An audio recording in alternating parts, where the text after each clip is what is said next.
ఈ అంటే ఈ 44 నెంబర్స్ ఉన్నప్పుడు దాని తర్వాత 24 అయ్యారు.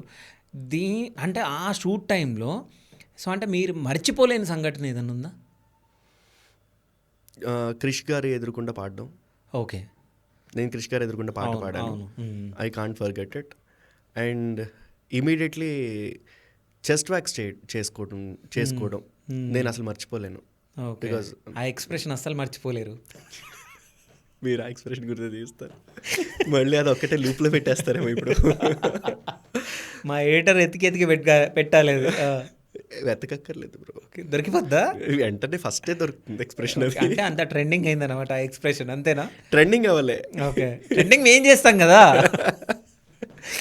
సో చెస్ట్ వ్యాక్సింగ్ ఒకటే మర్చిపోలేను. అండ్ అభిజిత్ ఇచ్చిన కమెంట్ కూడా మర్చిపోలేను.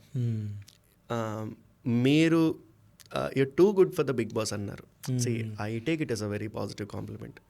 మీరు చాలా మంచిగా మాట్లాడుతున్నారు, చాలా మంచిగా ఉన్నారు, చాలా ప్రతి పాయింట్కి కూడా కరెక్ట్గా ఆన్సర్ చేస్తున్నారు. I think we have to see your other side అన్నారు. సో ఇప్పుడు అదర్ సైడ్ అంటే ఏంటి?